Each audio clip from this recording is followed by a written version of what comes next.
Hello, जय हिंद दोस्तों। स्वागत है आप सभी का अपने YouTube channel target for PSPSCL में।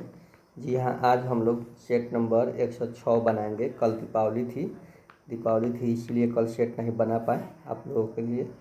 तो आज सोचे हैं कि आज आप एक सेट बना करके अपलोड कर दूँ। तो चलिए, आप लोग दिवाली अच्छे से मनाए होंगे। दीपावली की हार्दिक शुभकामनाएँ आपको और छठ पूजा की भी। तो चलिए हम लोग स्टार्ट करते हैं क्वेश्चन नंबर 1 से सेट नंबर 106 का।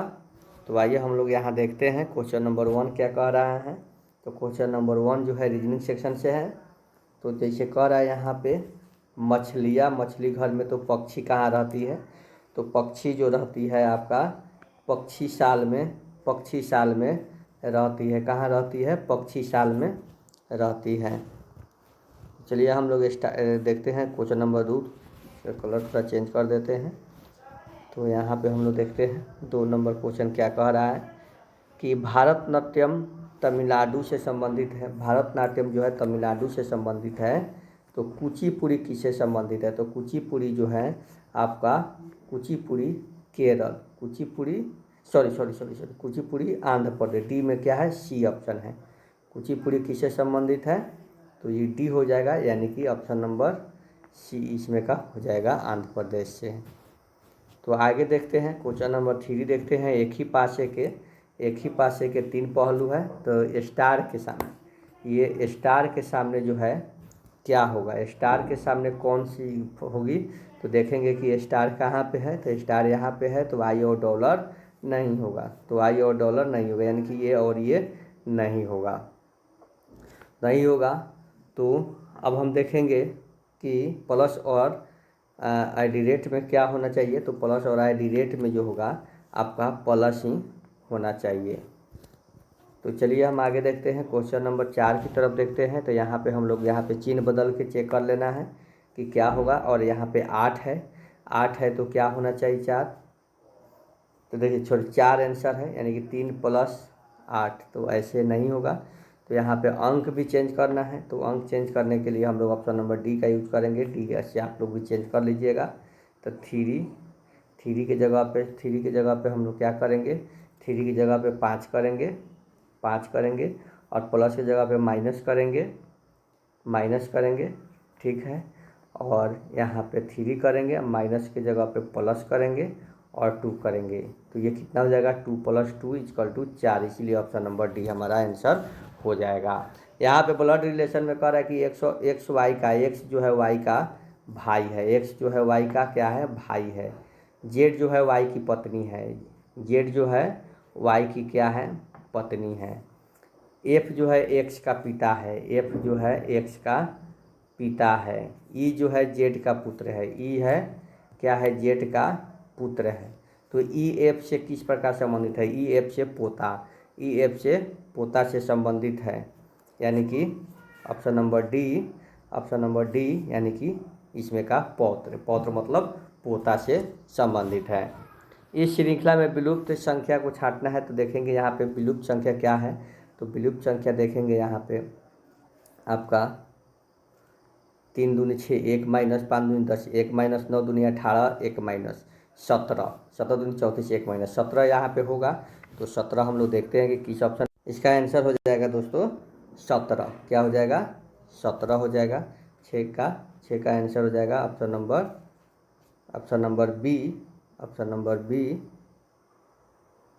नंबर डी हो जाएगा। और यहाँ पे हो जाएगा इसका आंसर 17 हो जाएगा। इसका आंसर हो जाएगा। देखेंगे यहाँ पे 7 का क्या कह रहा है कि यहाँ पे एक परिवार एक्स और वाई है। ठीक है, एक्स और वाई है। 4 विवाहित पुत्र हैं और इसकी 4 पत्नी भी है। एक विवाहित पुत्री भी है, इसका एक पति भी है और एक अविवाहित पुत्री भी है। 2 पुत्रों में प्रत्येक को 2 पुत्री है, 4 पुत्री और एक पुत्र, 2 पुत्र। अन्य 2 पुत्रों को 2 पुत्र, यानी कि 4 पुत्र और 2 पुत्री हैं। तो परिवार में कितने पुरुष सदस्य हैं? तो यहाँ पे 6 पुरुष सदस्य, यहाँ पे 4 10 सदस्य, यहाँ पे एक 11 सदस्य और एक इसमें का 12 सदस्य, यानी कि ऑप्शन नंबर बी। आगे देखते हैं यहाँ पे चिन्ह बदल करके 8 का हम लोग चिन्ह बदल देंगे। तो देखिए ग्रेटर देन इधर घुमा हुआ है तो इधर का मतलब हो गया प्लस, इधर का मतलब हो गया आइडिडेट का मतलब हो गया है यहाँ पे डिवाइड, और इसका मतलब हो गया है माइनस। तो ये 27 प्लस में करेंगे तो 9 माइनस 6 यानी कि 36 माइनस 6 करेंगे तो आएगा आंसर 30। हमारा आंसर हो जाएगा 30। 9 में देखेंगे, 9 में भी वही करना है। 9 में माइनस का अर्थ क्या है, गुना, यहाँ पे गुना करेंगे। भागा का अर्थ क्या है, तो भागा का अर्थ है प्लस, यहाँ पे प्लस करेंगे, प्लस का अर्थ है भागा, और गुना का अर्थ क्या है माइनस। तो माइनस यहाँ करेंगे 30 प्लस यहाँ पे 10 माइनस 100 यानी कि 40 माइनस 100 करेंगे तो -60 हमारा आंसर ऑप्शन नंबर बी आएगा। यहाँ पे देखेंगे दोस्तों कि यहाँ पे 10 में क्या कह रहा है कि सभी चिड़िया क्या है, लंबी है। कुछ लंबे जो है क्या है, मोर है। तो कुछ चिड़िया मोर है नहीं है, लेकिन कुछ मोर जो है लंबे में आ रहा है, ये सही है, यानी कि निष्कर्ष केवल 2 सही है। देखते हैं किस में है, तो ये ऑप्शन नंबर डी में। आगे देखेंगे कि व्यापकत्व के सिद्धांत की नीति किसने तैयार की। तो नीति किसने तैयार की, व्यापकत्व की नीति किसने तैयार की दोस्तों, तो ये की थी लॉर्ड डलहौजी ने की थी।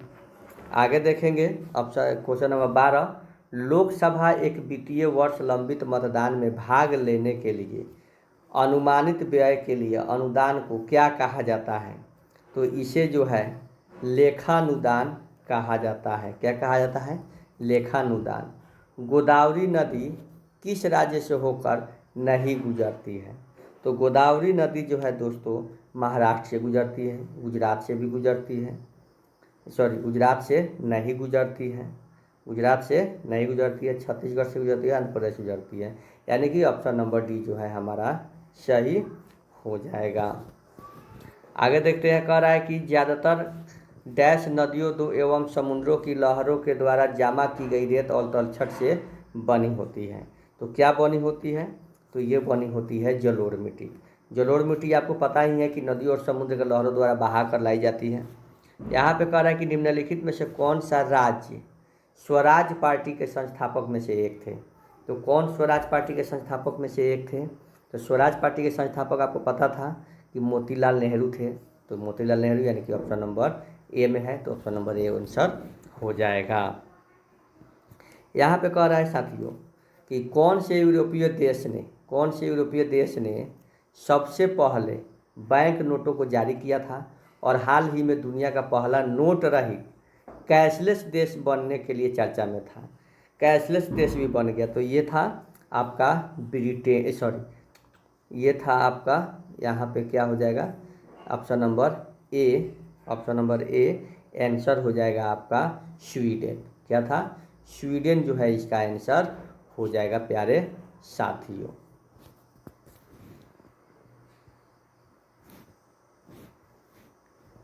सॉरी दोस्तों, ठीक गलत लग जा रहा है, इसका आंसर हो जाएगा आपका स्वीडन यानी कि ऑप्शन नंबर ए में है। आगे है मदुरई शहर किस नदी पर स्थित है। तो मदुरई शहर जो है आपका, मदुरई शहर किस नदी पर स्थित है, तो यहाँ बैगई नदी पर स्थित है। मदुरई किस नदी पर शहर स्थित है, तो बैगई। आगे कह रहा है कि यहाँ पे स्तंभ को दिया गया है, इसको सुमेलित करना है।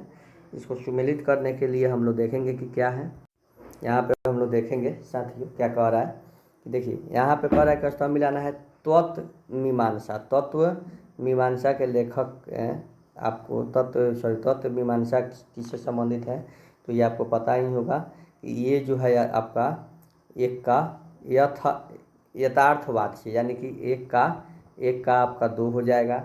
ज्ञान मीमांसा, तो ज्ञान मीमांसा का इसमें नहीं है, तो ज्ञान मीमांसा का इसमें हम छोड़ देते हैं अभी।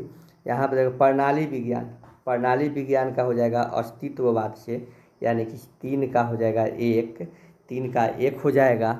तो आपको यहाँ पे देखिएगा कि ज्ञान मीमांसा का 3 नहीं होगा, तो यानी कि आपका बी का क्या हो जाए 4 हो सकता है, और 4 का आपका 3 हो जाएगा। तो देखेंगे कि 1 का 2 किसमें आंसर है, तो ये जो है आपका आंसर जो होता है दोस्तों, यहाँ पे भी देखिए यहाँ प्रत्यक्षवाद और प्रणाली है, तो यहाँ पे इसका आंसर हो जाएगा 18 का ऑप्शन नंबर डी। क्या हो जाएगा, ऑप्शन नंबर डी। आगे देखते हैं आगे क्या है। आगे हैं कि 1907 में किस भारतीय स्वतंत्रता सेनानी ने जर्मनी के स्टुगार्ड में ध्वज जिसे सप्तर्षि ध्वज के रूप में जाना जाता है उसे फहराया था। तो किसने फहराया था? तो मैडम जी कामा ने फहराया था। भारतीय संसद में लोकसभा के पहले अध्यक्ष कौन थे? भारतीय संसद में लोकसभा के पहले अध्यक्ष थे जीवी मावलंकर, यानी कि गणेश मावलंकर थे। तो गणेश मावलंकर किस में है? ये ऑप्शन नंबर बी में है। तो ये आंसर सही होगा। इंग्लिश सेक्शन में कह रहा है कि इसका एंटोनिम छांटना है ट्रेडिशनल का। तो ट्रेडिशनल का एंटोनिम्स हो जाएगा आपका मॉडर्न। क्या हो जाएगा? मॉडर्न हो जाएगा। 21 का कह रहा है कि यहाँ पे देखेंगे कि कौन सा ईरर है। 21 में ईरर छांटना है। Spot the error. तो देखो sentence even today it incredulous to think that man have walked on the moon. इसका आंसर हो जाएगा option number B, it is incredulous to think हो जाएगा। कह रहा है कि select the most appropriate fill in the blanks है। फिल इन द ब्लैंक्स है his father him up in a construction business. तो हिज फादर सेट यानी हो जाएगा सेट, उसको सेट कर दिया। आगे कह रहा है कि यहाँ पे set the word given meaning छाटना है। One who embrace voluntary death for the sake of one country. तो इसका आंसर हो जाएगा ऑप्शन नंबर बी, मार्टियर। क्या हो जाएगा? मार्टियर इसका आंसर हो जाएगा। यहाँ पे कह रहा है कि what means the group incapable of being read का आंसर क्या हो जाएगा? ऑप्शन नंबर बी हो जाएगा, इलिजिबल। नेक्स्ट कह रहा है कि अंत का सही संधि विच्छेद क्या होगा प्यारे साथियों? तो अंत का सही संधि विच्छेद जो होगा अन जोड़ अंत हो जाएगा। कह रहा है कि जिसमें कोई पद प्रधान नहीं होता है तथा अन्य प्रधान होता है वहाँ होता है। क्या होता है वहाँ? तो वहाँ जो होता है आपका ऑप्शन नंबर डी, बहुव्रीहि समास होता है। 28 में कह रहा है कि पंचवटी शब्द में कौन सा समास होगा? तो पंचवटी शब्द में जो होगा द्विगुणी समास होगा। वैमनस्य का विलोम शब्द क्या होगा? प्यारे साथियों? तो इसका विलोम शब्द जो होगा ऑप्शन नंबर बी, सौमनस्य हो जाएगा। अनुपम का पर्यायवाची शब्द क्या होगा साथियों? अनुपम का पर्यायवाची शब्द क्या होगा? तो अनुपम का पर्यायवाची शब्द हो जाएगा अद्वितीय। क्या हो जाएगा? अद्वितीय। धोबी का कुत्ता घर का ना घाट का लोकोक्ति का अर्थ क्या है? तो इसका अर्थ है कहीं ठौर ठिकाना न होना। माँ का लड़का कहाँ गया? उद्देश्य का विस्तार भेद लिखिए। 32 में कह रहा है कि माँ का लड़का कहाँ गया? तो माँ का लड़का किसी संबंध कारक है। शिक्षक ने पाठ पढ़ाया किस कारक का? तो शिक्षक ने, तो ने हो गया, तो कर्ता कारक। महिमा शब्द में कौन सा प्रत्यय है? तो महिमा शब्द में जो है ईमा प्रत्यय है। कौन सा प्रत्यय है दोस्तों? तो ईमा प्रत्यय है। नेक्स्ट देखेंगे यहाँ पे हरिपद कोमल से उक्ति में कौन सा अलंकार है? हरिपद कोमल से की उक्ति में कौन सा अलंकार है? कोमल से में कौन सा अलंकार है दोस्तों? तो यहाँ पे जो हम लोग देखेंगे उपमा अलंकार है। कौन सा अलंकार है? उपमा अलंकार है। नेक्स्ट देखेंगे कि MS वर्ड 2016 में निम्नलिखित में से कौन सा व्यू ऑप्शन दिखाता है कि आपका डॉक्यूमेंट वेब पेज के रूप में कैसा दिखाई देगा? तो ये हो जाएगा वेब लेआउट। MS एक्सेस एक प्रोग्राम है स्प्रेड शीट का। 38 कह रहा है कि कंप्यूटर की भाषा में बम का तात्पर्य क्या है? तो कंप्यूटर की भाषा में बम का तात्पर्य है एक प्रोग्राम जो कि डिस्क को खराब करने की मंशा से रोपित किया जाता है। टेलीकॉम क्षेत्र में ISP का पूर्ण रूप क्या है? तो ISP का पूर्ण रूप है इंटरनेट सर्विस प्रोवाइडर। 40 में कह रहा है कि एक इलेक्ट्रॉनिक डिवाइस है जो डाटा को इंफॉर्मेशन में कन्वर्ट करते हुए प्रोसेस करता है। तो वह है प्रोसेसर। क्या है? एक इलेक्ट्रॉनिक डिवाइस है। कंप्यूटर सिस्टम के किस भाग को भौतिक रूप से स्पर्श किया जा सकता है? तो ये सबको पता है कि हार्डवेयर को आप लोग स्पर्श कर सकते हैं। वाइडिंग प्रक्रिया द्वारा कागज के अनुपयोगी बनाए गए भाग को क्षतिपूर्ति के लिए पेज लेआउट में प्रदान किए गए अतिरिक्त मार्जिन को क्या कहा जाता है? तो जो अतिरिक्त मार्जिन होता है पेज के साइड से जो अतिरिक्त मार्जिन होता है, इसे हम लोग गटर मार्जिन बोलते हैं। क्या बोलते हैं? गटर मार्जिन बोलते हैं। इनपुट, आउटपुट और प्रोसेसिंग डिवाइस का समूह क्या कहलाता है या क्या निरूपित करता है? तो ये निरूपित करता है कंप्यूटर सिस्टम। कंप्यूटर शब्दावली में IDN का पूर्ण रूप क्या है? तो कंप्यूटर प्रणाली में IDN का पूर्ण रूप है मेरे प्यारे साथियों, इंटरनेशनलाइज्ड डोमेन नेम। www के लिए इनमें से किस प्रोटोकॉल का प्रयोग किया जाता है? तो इसमें से HTTP का प्रयोग किया जाता है प्यारे साथियों। निम्नलिखित में से कौन सा सुपर कंप्यूटर नहीं है? तो इसमें जो है PDA जो है सुपर कंप्यूटर नहीं है। आगे देखेंगे दोस्तों यहाँ पे कि कंप्यूटर के भाग को जोड़, घटाव, गुणा, भाग, तुलनात्मक कार्य करता है, वह क्या कहलाता है?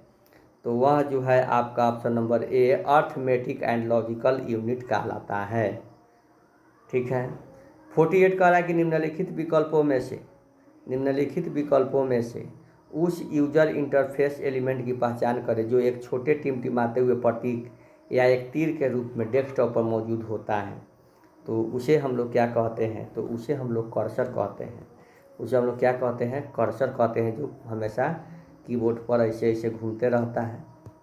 मल्टीमीडिया में GIF का अर्थ क्या है? तो मल्टीमीडिया में GIF का अर्थ है, GIF का क्या अर्थ है?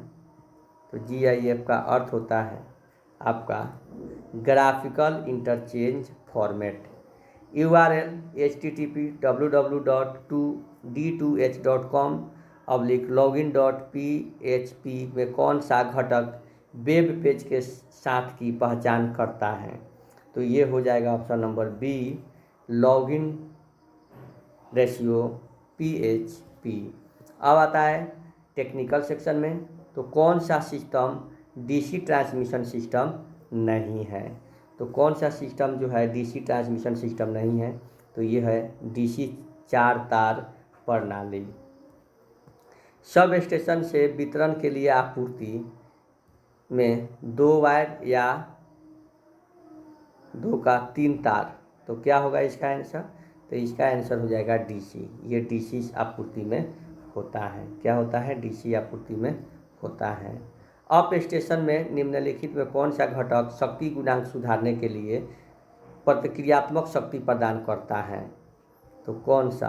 तो देखेंगे यहाँ पे, तो यहाँ पे जो है आपका शंट संधारित्र।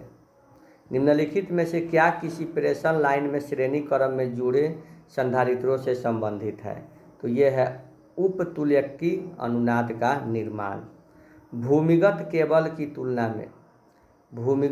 की तुलना में ओवरहेड लाइन का क्या फ़ायदा है?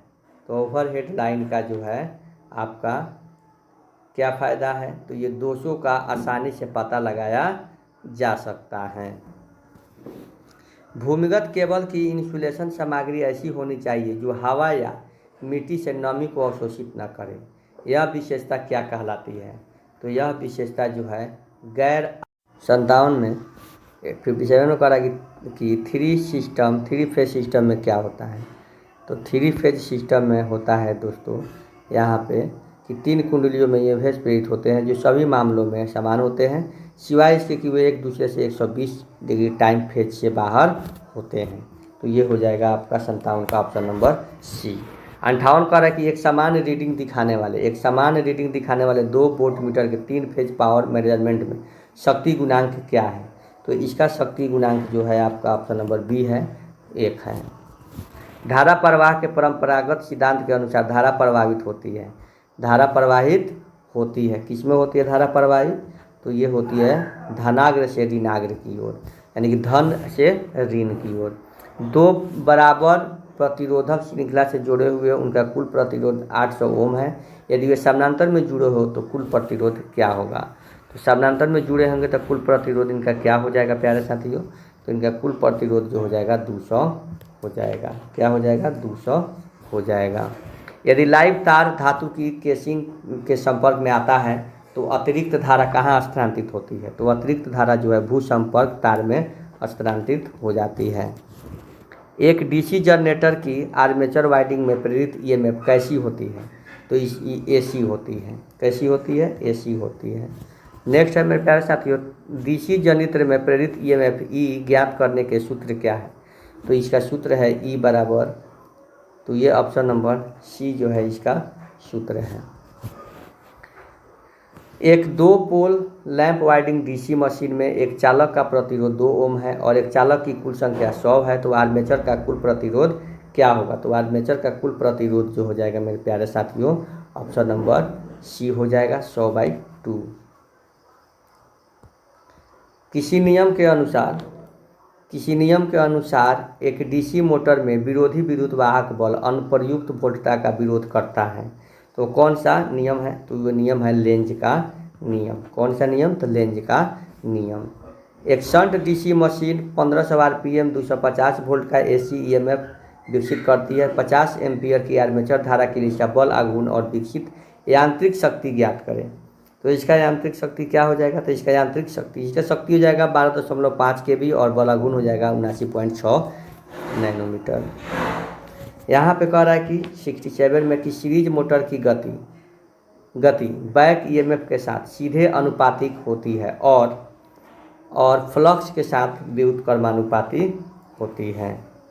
नेक्स्ट देखेंगे कि द्विध्रुवीय एक थ्रो स्विच के संबंध में निम्नलिखित में से कौन सी शक्ति सही है, तो यहाँ पे देखें, तो इसमें हम लोग देखेंगे यहाँ पे ऑप्शन नंबर इसका हो जाएगा 2 स्थानों में वायरों को जोड़ता है, सही है। 2 परिपथों में नियंत्रण को समर्थन भी करता है। एकक परिपथों को अलग से नियंत्रित किया जा सकता है, यानी कि उपरोक्त सही सभी सही हो जाएगा। अब आता है 69 में हम लोग देखेंगे कि भारत में तार सत्यापन के लिए प्रयुक्त डी प्रकार के प्लग्स का धारा अनुमातक रेटिंग क्या है, तो ये धारा अनुमातक रेटिंग जो है इसका ऑप्शन नंबर ए है 5 एम्पियर है। लाइटिंग डिजाइन गणना के लिए निम्नलिखित में से क्या आवश्यक नहीं है, तो इसमें से क्या आवश्यक नहीं है, तो उस क्षेत्र में कार्य करने वाले कार्मिकों और व्यक्तियों का भार। विद्युत वायरिंग निम्नलिखित में से कौन सी इंसुलेटिंग सामग्री का उपयोग किया जाता है, तो ये किया जाता है option number A empire cloth. किस प्रकार की वायरिंग में कुंडलन में शुरुआती और समाप्ति किनारे कम्यूटेटर सेगमेंट की दूरी पर जुड़े होते हैं, तो ये जुड़े होते हैं ऑप्शन नंबर बी के साथ, सिंप्लेक्स लैंप वायरिंग के साथ। एक अल्टरनेटर के रोटर को डीसी प्रदान करने वाले उपकरण का नाम क्या है, तो उसका नाम है ऑप्शन नंबर ए एक्साइटर। प्रत्यावर्ती चुंबकीय ध्रुवों की कुल संख्याओं की गणना करने का सूत्र क्या है, जबकि P दिया है, N दिया है, F दिया हुआ है, तो इसका सूत्र हो जाएगा आपका दोस्तों P बराबर 120 F/N होता है। पोलों की संख्या बराबर, यहाँ पे कह रहा है कि निम्नलिखित में कौन सा उपकरण है जो त्रुटि का पता लगाता है और सर्किट ब्रेकर के संचालन की शुरुआत करता है ताकि दोषपूर्ण तत्व की बाकी सिस्टम से अलग रखा जाए, तो ये होता है आपका ऑप्शन नंबर बी के साथ, रिले के साथ। किसके साथ, रिले के साथ। एक सुरक्षात्मक सर्किट में किसकी रोकथाम के लिए परसेंटेज डिफरेंशियल प्रोटेक्शन का उपयोग किया जाता है, तो किस में किया जाता है, तो ये किया जाता है ऑप्शन नंबर, तो इसमें चुंबकीय धारा के साथ। किसके साथ किया जाता है, चुंबकीय धारा के साथ।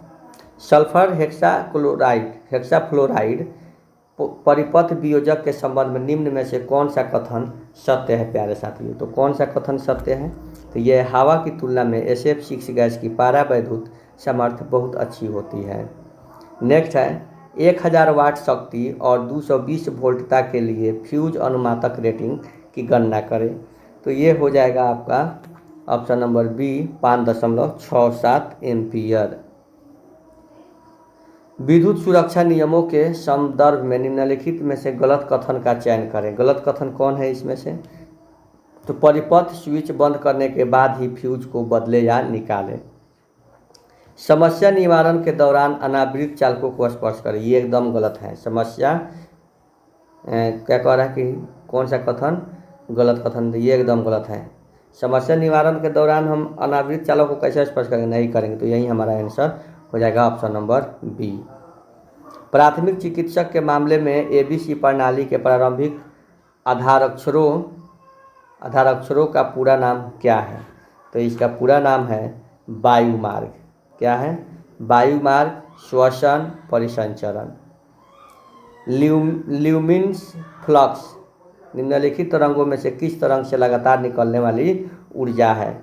तो ये जो है प्रकाश तरंग से। सामान्य रूप से रखी गई स्क्रीन से 25 सेंटीसीपी लैंप के लिए दूरी का निर्धारण ऐसे करें ताकि प्रकाश 10 लक्स हो जाए। तो इसका हो जाएगा आपका ऑप्शन ए 0.58 एम। घरेलू वायरिंग में प्रयुक्त होने वाले चालक तारों का न्यूनतम आकार किससे कम नहीं होना चाहिए?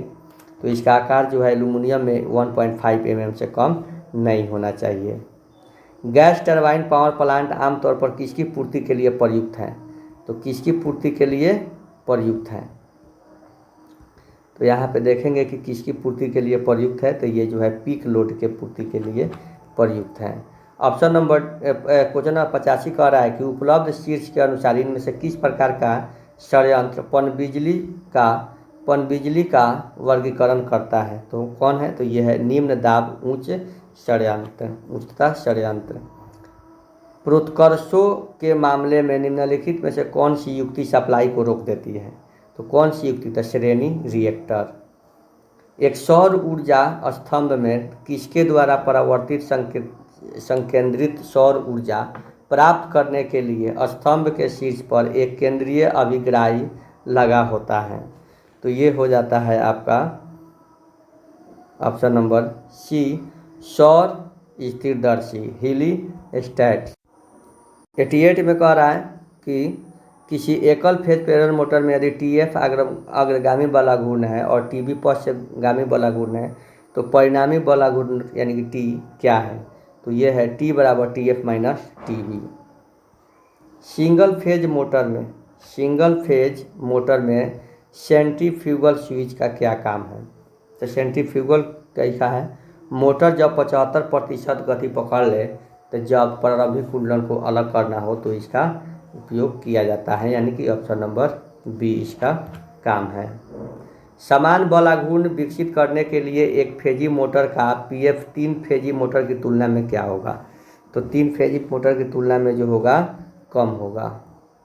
नेक्स्ट है निम्नलिखित में से क्या 3 फेज प्रेरण मोटर में घूर्णक को संचालित करने का एक कारण है? तो क्या है? तो ये है ऑप्शन नंबर बी स्थिरिक और घूर्णक चुंबकीय क्षेत्र के बीच अन्योन्य क्रिया। नेक्स्ट है कि 3 फेज इंडक्शन मोटर के 2 मुख्य भाग कौन कौन है? तो इसके 2 मुख्य भाग जो है आपका 2 मुख्य भाग 3 फेज इंडक्शन मोटर के मुख्य 2 भाग कौन कौन है? तो ये मुख्य 2 भाग जो है मेरे प्यारे साथियों ये है ऑप्शन नंबर ए रोटर और स्थावर।